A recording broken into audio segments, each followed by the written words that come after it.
Rizik kena lagi. 4 motif teroris ungkap aksi teror demi Rizik. Penulis Nina Noor. Siapa yang pertama kali menggelontorkan revolusi akhlak? Rizik Syihab dan para pendukungnya kan? Sejak sebelum Rizik pulang ke Indonesia hingga pidatonya di acara Dialog Nasional untuk acara Reuni 212 pada bulan Desember lalu, Rizik menggaungkan revolusi akhlak di level sistem, katanya karena situasi sudah darurat. Rizik menuduhkan kewarganegaraan hukum. Revolusi akhlak yang diserukan Rizik menuju penegakan hukum yang adil dan beradab. Jadi semua harus diperlakukan dengan adil. Siapa ahli hukum? Siapa melanggar hukum? Begitu ujar Rizik pada tanggal 2 Desember tahun 2020. Tapi dia sendiri tidak memenuhi panggilan pertama dari Polda yang terkait kerumunan di Petamburan. Dalam sidangnya pun jaksa penuntut umum dengan gampang menguliti Rizik yang sok mau bikin revolusi akhlak.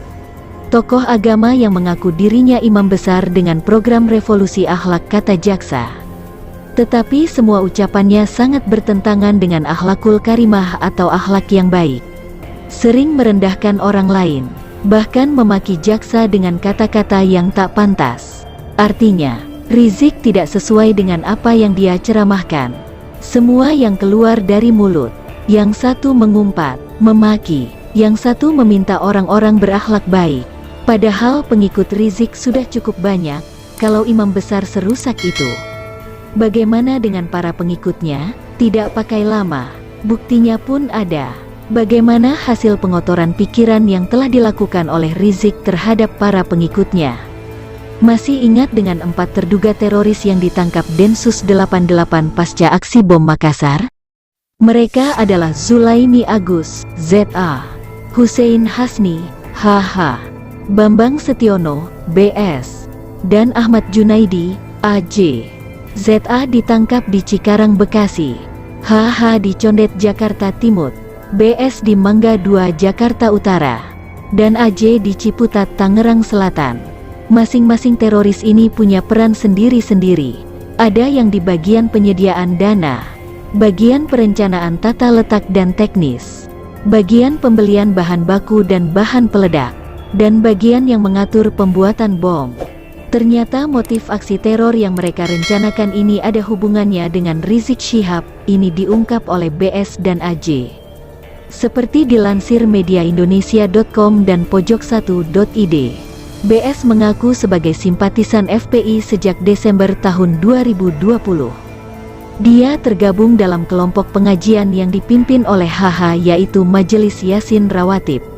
BS turut merencanakan pembelian bahan peledak sekaligus mengatur laskar FPI untuk membuat bom. BS menyebut ada perintah dari HH untuk merencanakan sejumlah aksi teror tersebut. Mencanangkan aksi penyerangan kepada SPBU menggunakan bom Molotov. Dia mengetahui bahwa pembuatan bahan HCl03 karena atas perintah Habib Hussein Hasni di Condet. Merencanakan pelemparan bom kepada orang Cina dan toko usaha Cina.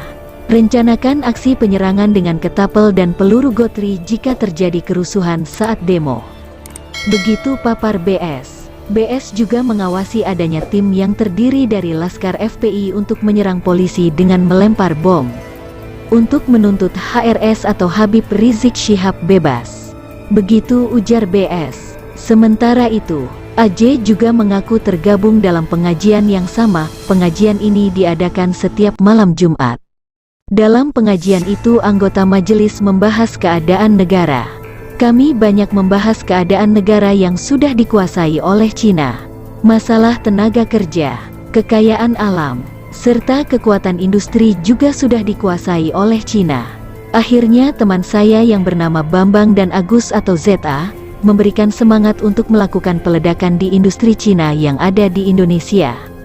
Papar AJ. AJ berperan membantu meracik bom dengan menjemur bahan peledak dan membuatnya dalam 3 toples plastik.